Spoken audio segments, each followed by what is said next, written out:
Okay, I'd like to talk today a little bit about 3D workflow, and even if it's on the example of Wiki and the Treasure of the Gods, which is a 3D feature film, and although the theme today or the topic today is 3D TV, but I think the quality aspect that Ludger mentioned before applies to all kind of 3D. So no matter if it's a commercial, no matter if it's a feature film or something for TV. So let me stick to this example, even if it's feature, because I think it applies as well to TV. And yeah, let me tell you a little bit about workflow and how can we keep up with quality. And before we start, I'd like to mention something in general about 3D and what happened so far. Because as you know, let's say 3-4 years ago, everybody was up into 3D. Everybody was very excited about 3D, and 3D was rising like that. And so it was a big hype. And right now, everybody has seen that the interest slows down or slowed down a little bit, which is the normal curve of, let's say, a normal or of a new technology. So first of all, you have the high rise, the hype, then you have the valley of disillusion, and then you have the normal growth of a new technology. And something similar happened with HD. I don't know how it was when color was introduced or sound, maybe similar like that. But right now people are realizing that we need not only the label 3D on our DVDs or Blu-rays, we need as well something behind. We need a good story, which is one of the most important things. We need quality. We need to have good 3D and good and viable workflows. We need to produce basically economically. So if we don't produce 3D economically, nobody will do it. So that's basically the thing, or only a few people. So I'd like to cover all these aspects in my lecture. So starting from technology aspects, or how to create a good technological workflow. The next topic is the art of 3D. So we need to watch as well, so how do we do our movies? So how do we create 3D as an art form for an enhanced reception of this movie? And last but not least, the whole thing needs to be economic. So if it's not affordable, then 3D will be just a very small niche market. Yeah, one thing I'd like to show you on 2 examples, basically, because it's not only Wiki and the Treasure of the Gods, and I will start later on with the trailer. Just a couple of words before that. So it was the first big feature film in Germany, shot on Alexa, which is a wonderful camera for me, because it has a really good resolution, high dynamic range, which is really important for 3D, and it works flawless. So that's one thing which is really important as well for 3D. This was shot in full HD, so we recorded in full HD the whole movie, recorded on codecs for the people who are interested in. And we had as well some VFX shots that we needed to include. So basically it was a movie where we needed to capture as well metadata in order to make sure that the post guys have the necessary information to do their thing. So it was, I think, a pretty good example of what is possible in 3D, because we had normal live action sequences on set, on studio location. We had VFX shots that were completely computer generated, and we had combined shots like set extensions or things like that. Green screen. The same we did by the way as well for Hansel and Gretel Witch Hunters, which was a Paramount project that we shot last year. And it was a semi-live action 3D, so Parts of it was already shot and will be or is already converted, and the other half is shot live in live action on Alexa as well, but this time on ARRI RAW, which was not developed at the time where we shot Wiki. Wiki was shot end of 2010, from end of August until beginning of December. That was the shooting time for Wiki. And Hansel and Gretel was shot from February 2011 until early June 2011. So basically, I'd like to talk a little bit about technology. So we have three main topics. So it's technology, it's the art of 3D, and it's the economics for that. And first of all, to get a workflow that basically works, you need to have the technology to make that possible. And that means you need rigs that are stable and lightweight at the same time. So we used rigs made out of carbon. And of course, you need to be able to access all parts of the camera pretty quickly. And I think one of the most important things was that we could completely moderize all the rigs, which saved a lot of time on the set. So you see here a complete motorized configuration, so an 11-axis motorization. So we had, of course, so we used here zoom lenses, so the technical aspects for the people who are interested. And the zoom lenses, excuse me, were lightweight zooms from ARRI that we used, and Ingenieux, the Optimo series. So it was a 28 to 76, and from the lightweight zoom it was wide angle, so it was like 15.5 to 45, if I'm not wrong.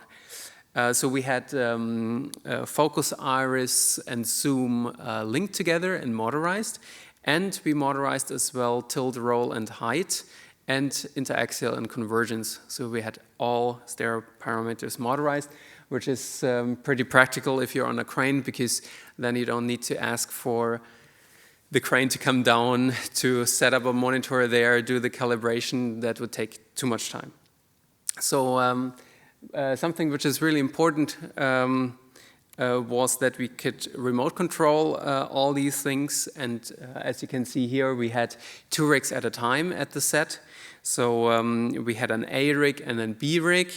And you can see here we used normal follow focus systems, in this case from ARRI, to motorize the rig. So one of these controls were for interaxial and convergence, and the other control for tilt, roll, and height. And the same thing we had twice, so for 2 rig setups. And this was our, how should I say, our little stereography tent that we had everywhere, our video village.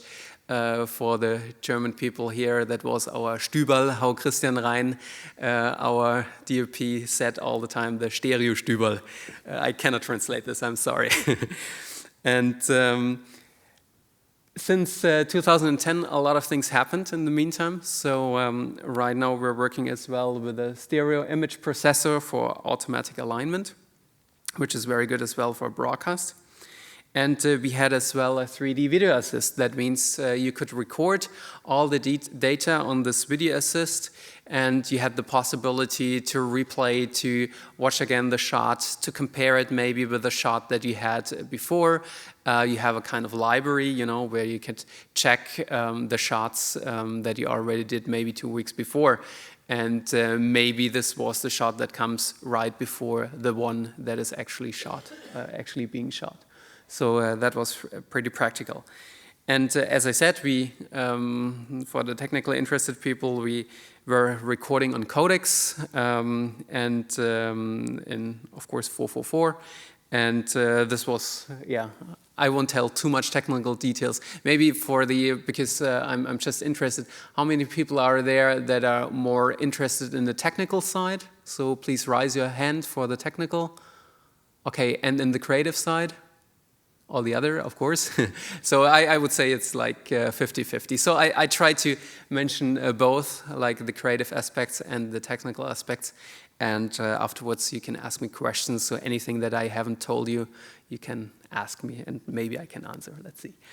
And something which was as well very practical was a little trailer here. I don't know if we have the possibility to make this screen a little bit brighter, because it seems to be very dark. Yeah, whatever.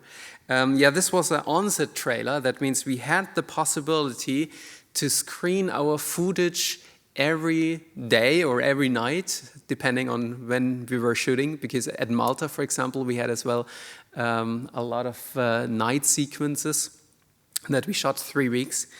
And yeah, after we've shot, we could watch the dailies in this trailer, and our DOP, Christian Ryan, had the possibility to do a first color grading, and we applied as well yeah, the first steps for the depth grading. That means we applied the horizontal image translation, because basically we shot parallel for that to avoid keystoning, because the resolution of the camera is large enough. So these couple of pixels that you lose there, nobody will see that.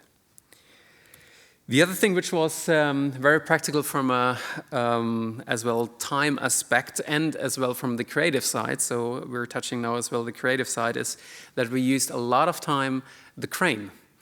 And having a remote crane, a telescopic one, like a Techno crane, and a Scorpio, these two we had, we could actually not only be faster on set, because actually if you have your crane on a shot maker like this, and this little car here is called, this truck is called shot maker, so we had the crane actually on this shot maker.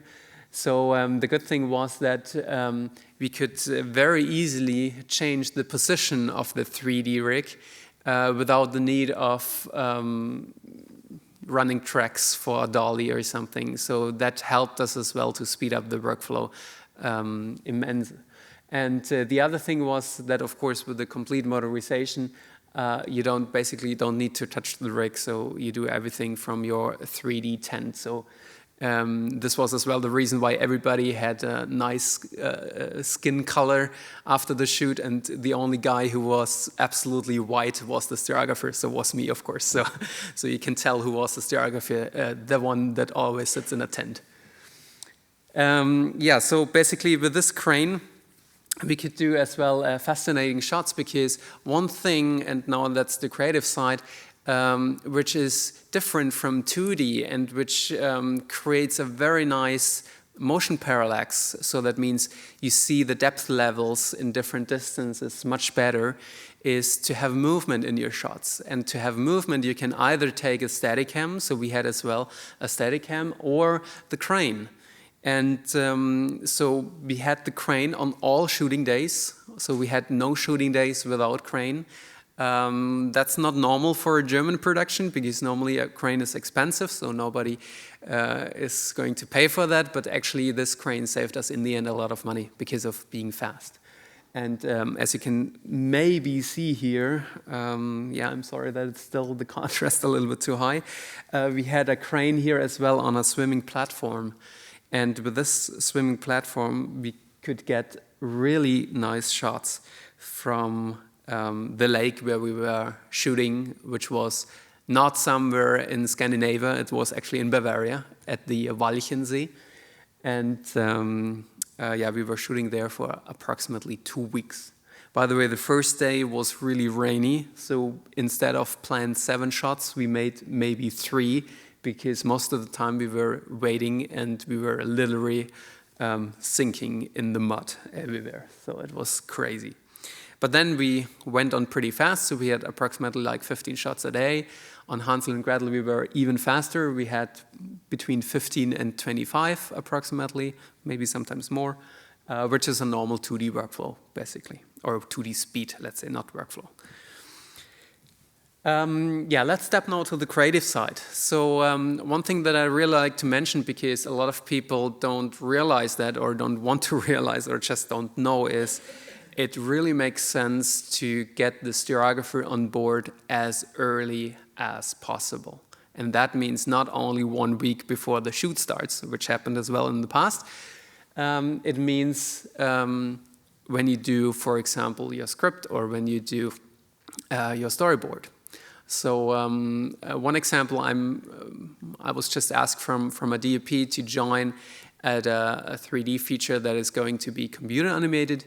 And the producer first said, okay, why do we need any stereographer there? And the DOP convinced him to make a first workshop with the storyboard guys and storyboard artists. So I came there and I did this maybe 4-hour workshop, and they were really happy because they realized, okay, there are some things that are really different. For example, that you stay a little bit wider, you don't have these immense, crazy close close-ups, because that would actually look at the screen like a real big giant that is looking towards you. And then if you cut into a wide shot where you have only small little dwarfs somewhere, then that's not really a good 3D continuity. So they really appreciate it, and they will consider that as well, and as well staging aspects and things like that already in their storyboarding. The other thing that you would do as well in the preparation, in the pre-production, is doing a depth script. That means you sit together with the DOP and the director, and you think about, okay, which kind of depth do we want to have for the different scenes? That means you create the 3D art in advance of going to location, because most of the time 3D movies are shot, I would say, pretty spontaneous, because a lot of people don't plan this accordingly, and normally you should have a depth script. That means, for example, in Wiki we had 3 different levels of depth. We had strong 3D, medium, and we had 3D that was a little bit more pleasant to the eyes, because what we wanted to have is, and Wiki was an example of a movie that has a, where the story is the most important and not the 3D effects. Of course, we had as well 3D effects because it was a children's movie. So, for example, an arrow that is flying into the eyes and things like that.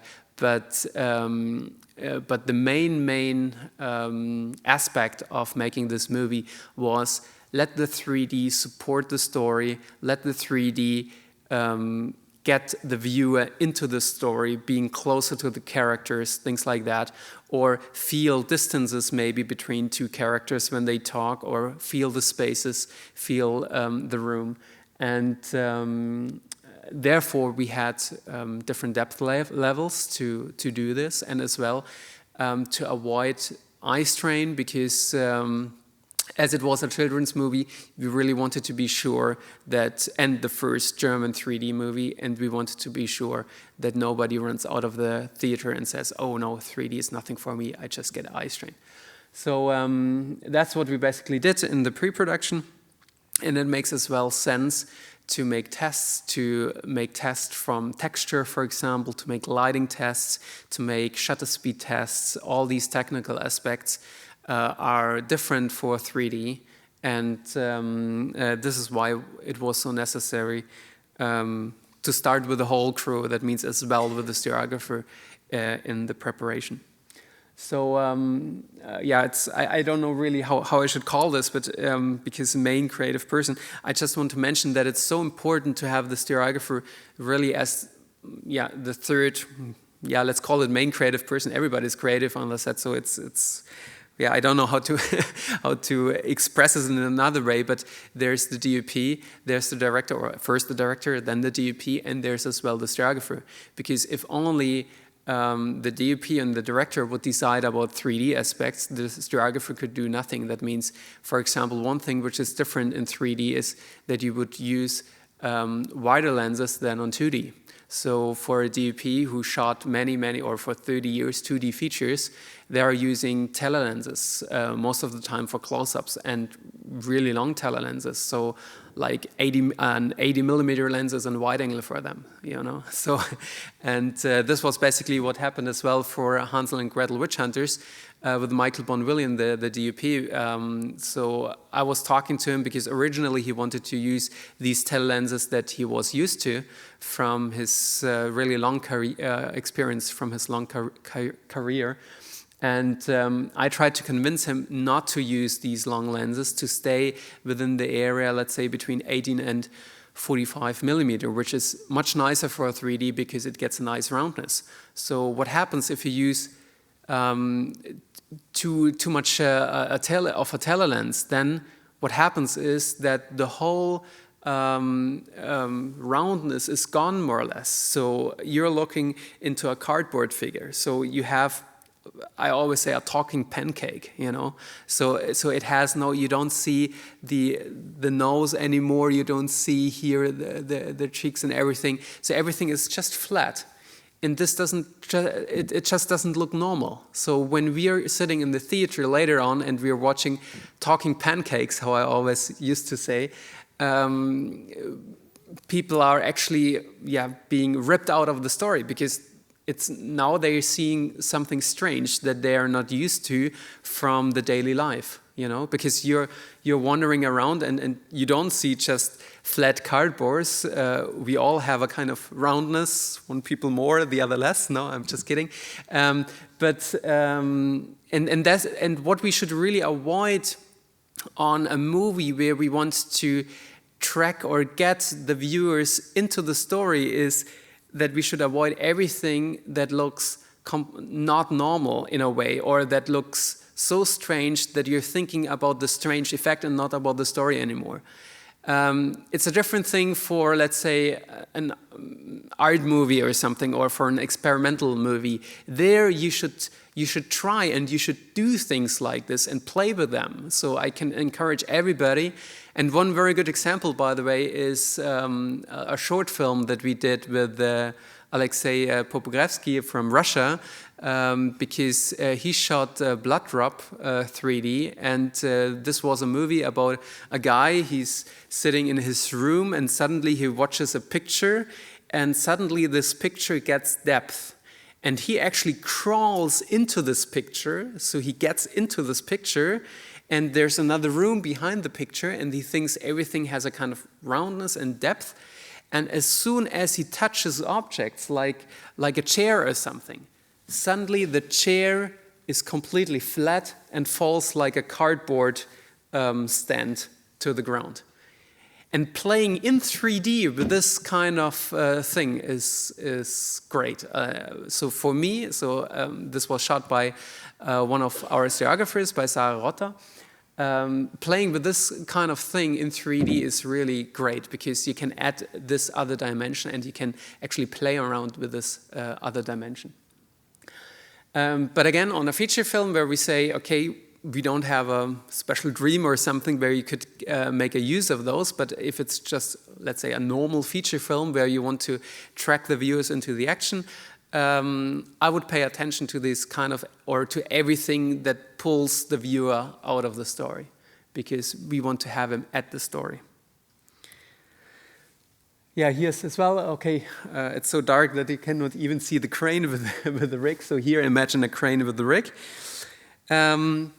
Another thing about 3D and the art of movie making and what is different in 3D from a creative point of view is, for example, that first of all, as I already said, you're staying a lot wider, so you're not that close anymore to the characters, which gives, by the way, a more natural feeling.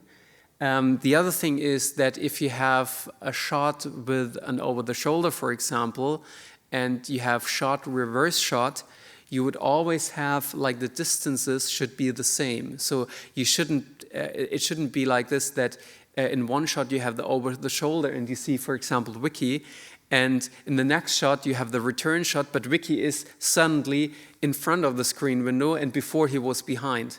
So things like that. So are not continuous for 3D, so you don't have a 3D continuity in this case.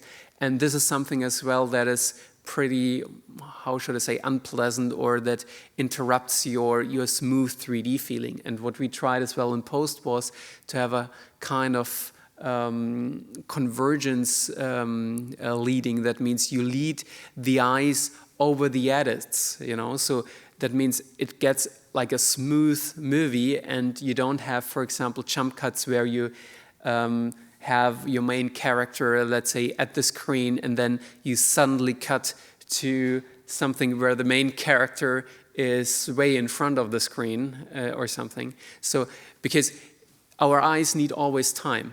Our eyes need time to do the convergence again, because we are focusing all the time at the screen, but we are converging at the screen or behind the screen or in front of the screen. But changing the convergence, that means the angle of the two eyes, that needs a little bit of time. So you cannot cut in an MTV style and at the same time have your main character or your objects like jumping back and forth in all dimensions. I mean, this is possible maybe for a 3-minute music video, but not for a 90-minute movie. And this is, for example, one thing. The other thing that I like to mention, because a lot of people are not thinking about that as well, is the whole set design, for example. And this is maybe an example. This was not the shot that I will talk about right now, but it was as well in the Ice Palace. That means we wanted to get a shot from one of the main characters, Halva, the father of Vicky, how he's standing at the entrance of this ice palace, and he's trying to rip out his amulet, which was frozen there at the entrance as a kind of key to open the gate for this ice palace. And he tried to get it from there, and we wanted to look him into the eyes, but it was actually only possible with being really close to this wall, to this ice wall, with a camera. And we actually changed the shot a little bit, because I had a problem with this as a stereographer, because I had this wall very close to the rig. It was like 10 centimeters in front of the rig. And then there was long time nothing. It was like where I'm standing right now, this was like the rig, and Halva was standing on the wall over there. So, and I had here already an object which was extremely close. So I had now two possibilities if I would do nothing. I mean, if I wouldn't talk to the DOP and director, I could either say, okay, let's do a really small interaxial. That means that this part of the wall doesn't come out too close here on the sides, otherwise it will be later in the cinema something like here, and it really disturbs you, because you're always thinking, okay, what is there, you know? And so this would be the one possibility, but then basically we would have all the background, everything is just flat, and that's not the purpose of a 3D movie, to have something here and then all the rest is flat. The other possibility would have been to give a nice 3D for the background, but then I would have something sticking in my eye right here, and everybody would watch this thing sticking here and not at the background anymore. So in this case, we changed the shot a little bit, so in the way that we actually didn't see or look into the eyes of Halva at this shot. Basically, the shot was cut out in the final movie anyways, but not because of this reason, because of other reasons, to make the whole movie faster from the pace. And but this is a very nice example to show you that it makes as well sense. If something is planned like this, where you need to place the camera onto a place, which you don't have normally planned in your set design. If I would have known this earlier, for example, I could ask to remove the part of the wall because we didn't need them at this moment, at this very moment, for example, or things like this. I'm not sure if we could have removed this because everything was built, but it makes sense for these kind of things that a stereographer talks as well to the people from the set design. So what I want to say is there are two ways how you could work as a stereographer. You could either be like a stupid I/O puller, let's say it like this. That means you're just sitting there, you do your job, and you try to do the best of the image that you get, but you don't change anything. You don't talk to the director about changing maybe a staging or something. You don't talk about lenses, so they can go on with their 120 millimeter lenses and so on. And we have many examples, unfortunately, sometimes from the US, that shoot in their regular, let's say, 2D style, and they just add another camera, and they have just somebody who sits there and tries to adopt the interaxial somehow, but the result is not really a 3D movie. The result is maybe not even a 2.5D movie, I would say. So, so it's a 2D movie with depth maybe, but it's not a 3D movie. So I'd like to encourage everybody who works as a stereographer to take as well the action to talk to the people, to the different departments, to change something, you know, to make them aware of what is needed for 3D. Because most of the people, if they're using, or if a DOP uses his 80, 100 millimeter lenses, he doesn't do it because he wants to hurt the stereographer or he wants to punish him for something. He just do it because he doesn't know, maybe because for him in 2D it was great to use long lenses, because you could use it as actually to distinguish between foreground and background, you know, because the background was then soft. But for 3D, you have already the 3D to distinguish between the certain depth layers. So it's as well your job as a stereographer, and you need to do it very carefully. So it's not, what doesn't work is if you're standing there and say, no, we need to do it like this, and no discussion and things like this. This doesn't work. So you always need to show the people what happens. You need to explain. They need to understand. And what I do most of the time, for example, is that before we start a feature film, I get the most important people together and do a little workshop. I show them examples. Maybe we set up a 3D rig. We test how does it look like with a very long lens. How does it look like if I use a little bit a wider lens? And I ask them to screen the whole material on a big screen, because if you just look at it on a small monitor, it's not the same, you know. So it looks on a monitor much smaller and much flatter than on a big screen. So it's important that you take the time and do a little bit 3D education. And if they understand, they do it automatically, more or less. Maybe not if they have stress, then it's a time for the stereographer to go to them and tell them, hold on, if you would do it like this, then it would be better for 3D. So what I always realized, so if people get into stressy situations, then they fall back into the old schemes. So that sometimes happens. But then the stereographer needs to talk to them. And if you work like this, so if it's really a teamwork between director, DOP, and stereographer, then it works. And then a movie looks good in the end. So yeah, one thing that we did here was, instead of having let's say an MTV style 3D, that means we cut from different angles. We used a lot of time very long plan sequences. So what is a plan sequence? A plan sequence is a very long camera movement where we start, for example, on a close-up, then you go into an over the shoulder, then you end up at the wide shot, maybe then you go back into a detail or something. So it's the much more natural way of looking around and exploring the environment than jumping from one cut to the other. So what we did, for example, in this sequence, this was one of the sequences of Wiki where we had all the Vikings here they were leaning on a tree and they were looking into this valley.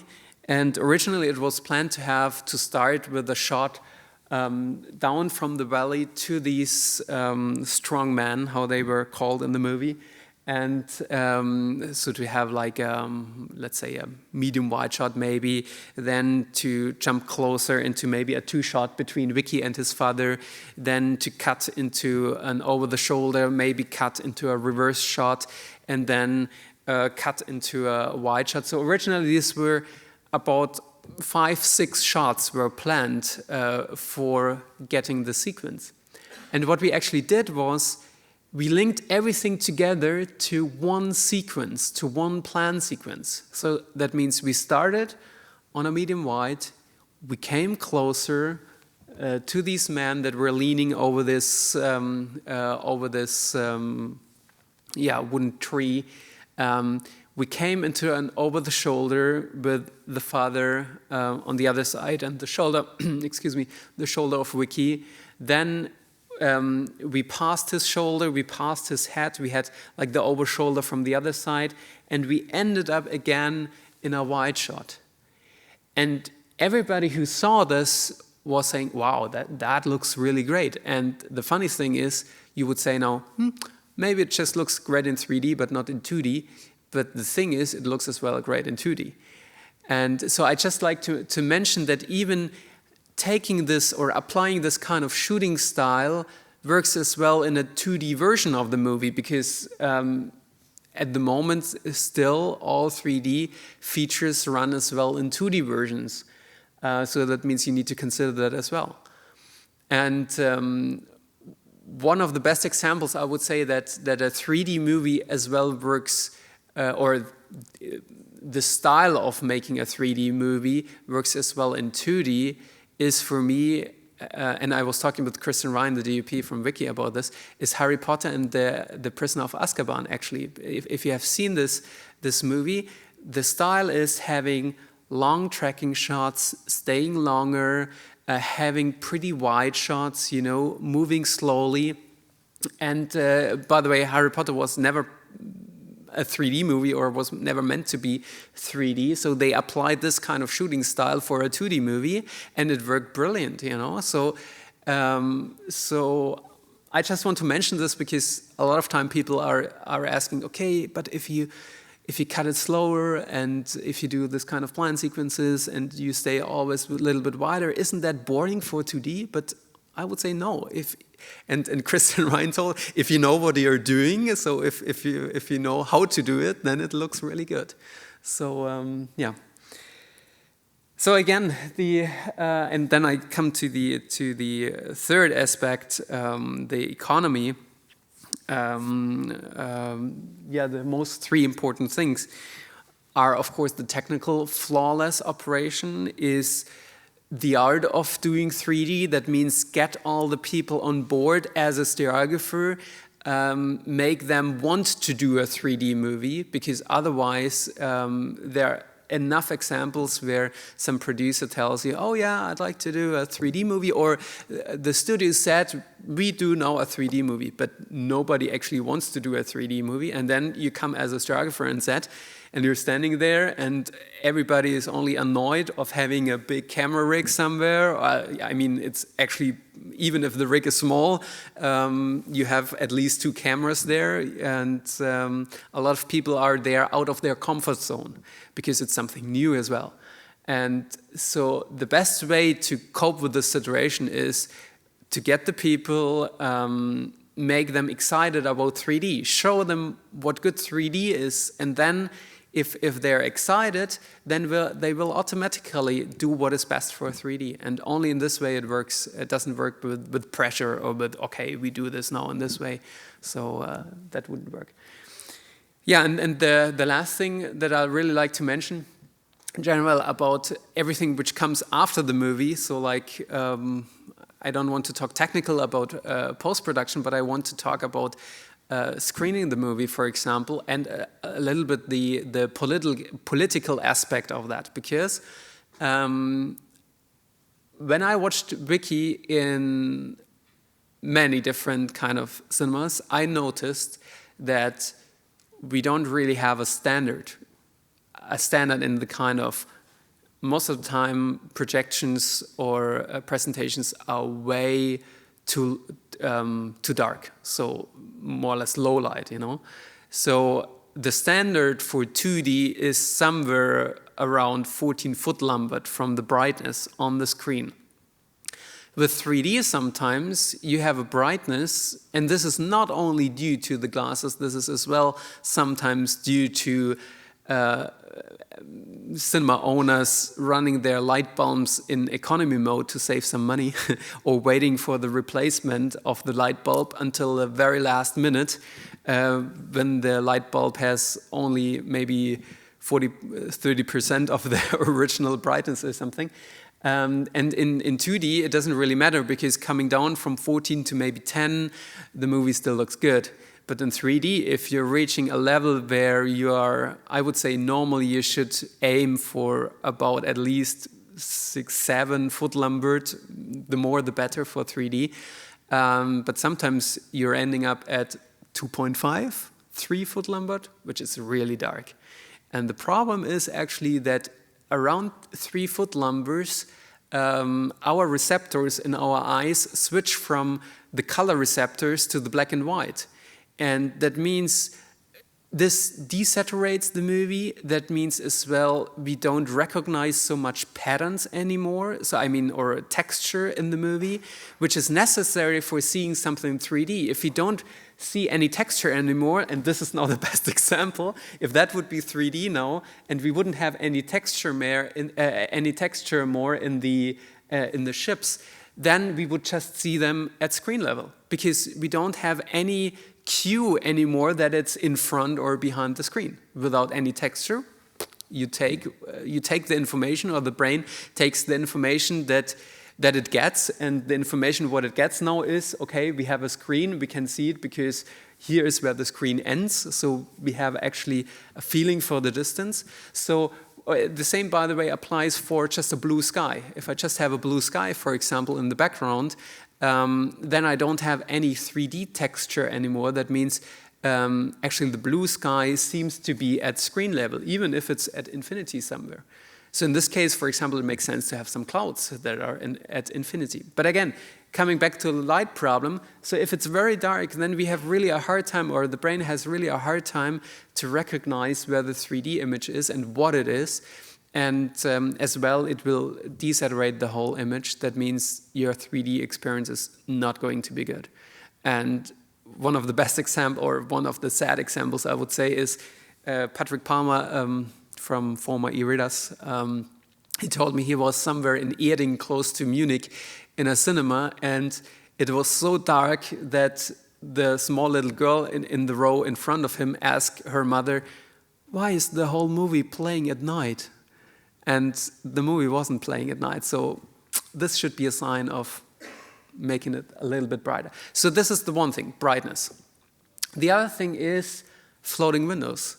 Floating windows are actually there to avoid a conflict for objects that actually touch the screen border and are in front of the screen. So you're using so-called floating windows. So imagine it as a virtual window in front of the screen window, because the screen is always like a window you look through it into another world. But if something is cut and at the same time in front of the screen, it doesn't make sense for the brain, because your brain says, if something is cut by something which is actually behind this object, the object which is cut needs to be as well behind this.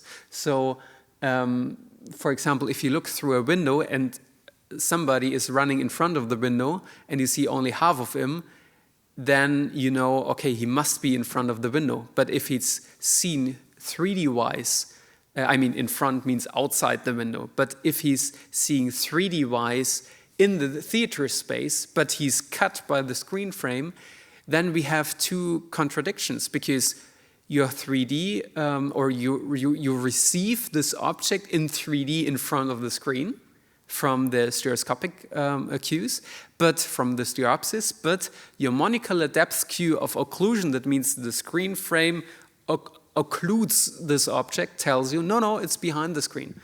And then your brain doesn't know what to do. Yeah, is it now in front or is it behind? Please decide yourself. In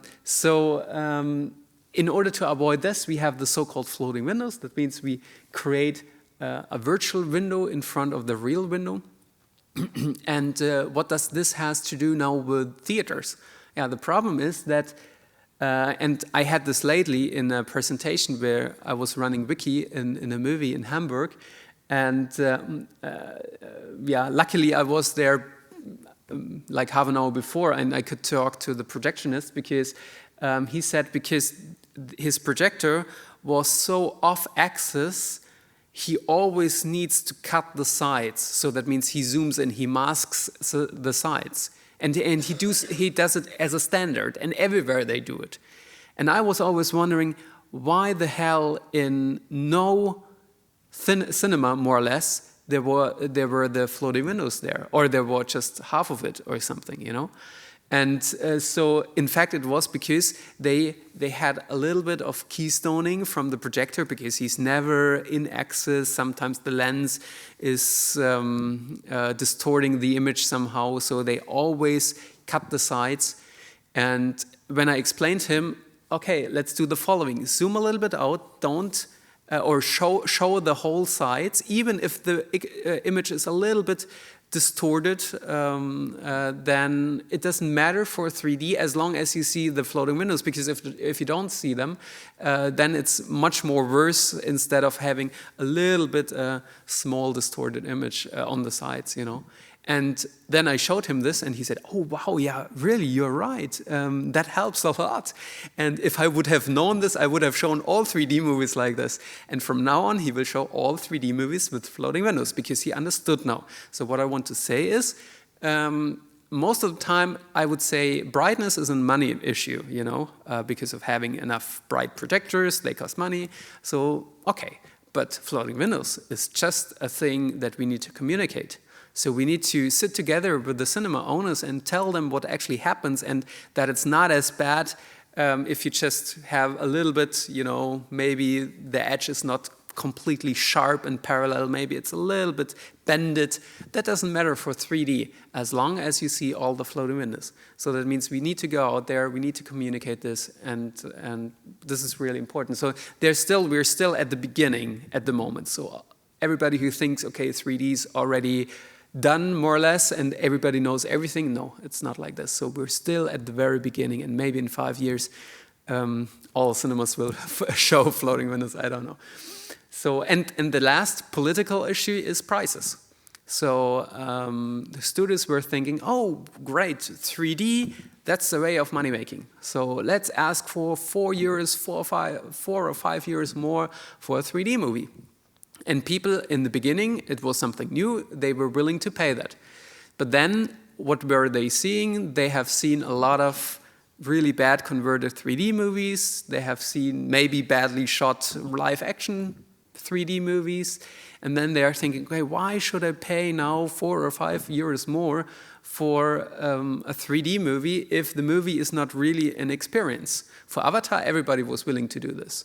And for other movies as well. But so this is, in my understanding, a really issue that we work together, because I think a 3D movie right now, I know all the making the projectors digital, paying extra for a 3D system, that's money that needs to be financed somehow, but make it maybe just €1, but not €4 or €5. Lately I wanted to go into Man in Black on the cinema Tuesday, and 2D card was about €6, and 3D card was about $11.50, and I was like, what? So that's not working, because in the end people cannot afford. So 3D should be really affordable, and everybody should be able to go into a 3D movie. Yeah. So what I want to say is we still have to do. We have some homework we have to do, and I'm as well very happy to discuss with anyone how to make 3D happen broadly. And as Ludka said already in the beginning, we have to make sure that the quality is there, that people are really willing to maybe pay $1 extra or something, or €1 extra for a 3D movie. And again, I would say in 2D almost everything was already done, but in 3D there's so many white spots that haven't been touched yet. So be creative, use these white spots, make them colorful, and create some nice 3D. And yeah, I'm there for you if you have any questions.